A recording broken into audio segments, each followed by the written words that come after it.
नमस्कार, हरियाणा डायरी में आपका स्वागत है और मैं हूं आपके साथ मर्सी। हरियाणा में लंबे समय से चल रहे एक वित्तीय विवाद का आखिरकार समाधान हो गया है। मुख्यमंत्री नायब सिंह सैनी ने इस पूरे मामले पर स्थिति साफ करते हुए कहा कि राज्य सरकार ने पूरी पारदर्शिता और कानूनी प्रक्रिया का पालन किया है। साथ ही उन्होंने विपक्ष के कर्ज को लेकर उठाए जा रहे सवालों को भी भ्रामक बताया है। देखिए हमारी खास रिपोर्ट।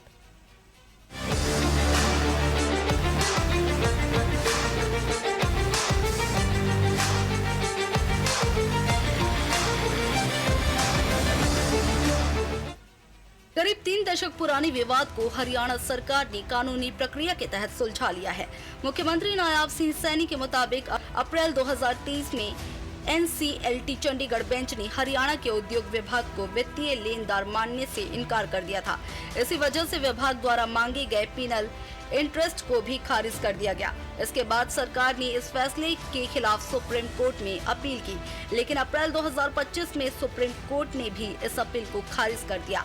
मुख्यमंत्री का कहना है कि इसके बाद सरकार ने पूरी तरह कानूनी प्रक्रिया का सम्मान करते हुए आगे कदम बढ़ाए। अप्रैल 2023 में पारित अपने आदेश में NCLT चंडीगढ़ बेंच ने हरियाणा के उद्योग विभाग को वित्तीय लेनदार के रूप में स्वीकार नहीं किया। जो उसका मूल था वो देने का NCLT ने निर्णय किया। माननीय अध्यक्ष जी, हमने इस आदेश के विरुद्ध माननीय सर्वोच्च न्यायालय में अपील दायर की, जिसे अप्रैल 2025 में माननीय सर्वोच्च न्यायालय ने खारिज कर दिया। सितंबर 2025 में हरियाणा के एडवोकेट जनरल से कानूनी राय ली गई, जिसके आधार पर 18 करोड़ 56 लाख रुपए की राशि राज्य कोष में जमा करा दी गई। इसके साथ ही सफल बोलीदाता के पक्ष में नो ऑब्जेक्शन सर्टिफिकेट के बाद नो ड्यूज सर्टिफिकेट भी जारी कर दिया गया। मुख्यमंत्री ने कहा कि इस पूरी प्रक्रिया में कहीं भी नियमों से समझौता नहीं किया गया और न ही राज्य के हितों की अनदेखी हुई। उन्होंने बताया कि साल 2000 से लंबित इस मामले का समाधान अब पूरी तरह हो चुका है। कांग्रेस सरकार द्वारा पैदा की गई समस्या से जूझने के लिए इसके बाद हमने कानूनी प्रक्रिया का पूरा सम्मान करते हुए आगे की कार्रवाई हमने गति से की है। अध्यक्ष महोदय, इसके पश्चात सितंबर 2025 में हरियाणा के माननीय एडवोकेट जनरल से हमने कानूनी सहायता प्राप्त की।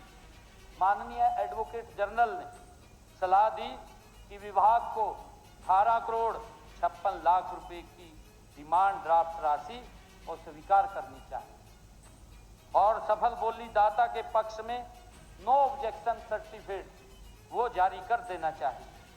माननीय अध्यक्ष जी, इसी कानूनी सलाह के आधार पर वित्त विभाग हरियाणा तथा राज्य सरकार की स्वीकृति प्राप्त करने के बाद 18 करोड़ 56 लाख रुपए की राशि राज्य कोष में जमा कर दी गई। वहीं विपक्ष द्वारा हरियाणा की आर्थिक स्थिति को लेकर उठाए जा रहे सवालों पर भी मुख्यमंत्री ने तीखा जवाब दिया। उन्होंने कहा कि विपक्ष गलत आंकड़े पेश कर जनता को गुमराह कर रहा है। मुख्यमंत्री ने हरियाणा और पंजाब की आर्थिक स्थिति की तुलना करते हुए बताया कि 2004-05 में भी पंजाब पर कर्ज का दबाव हरियाणा से ज्यादा था। उस समय हरियाणा का बजट 15,526 करोड़ था, जबकि पंजाब का बजट 25,627 करोड़ रुपए था।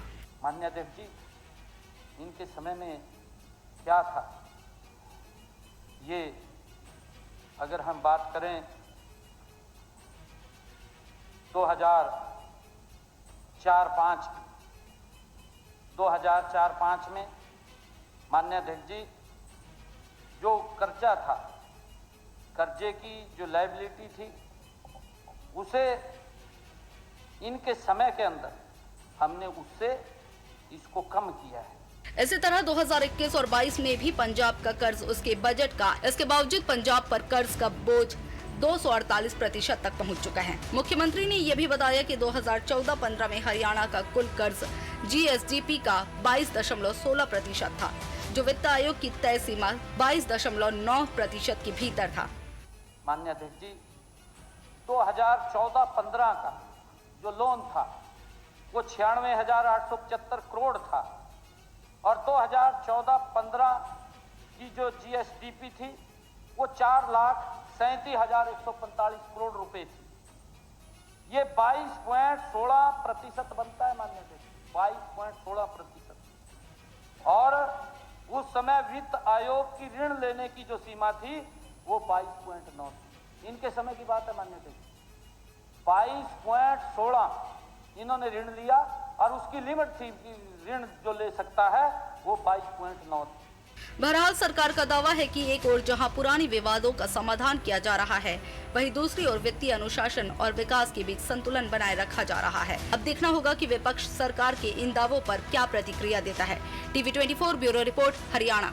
हरियाणा डायरी में फिलहाल इतना ही। आप देखते रहिए TV24। नमस्कार।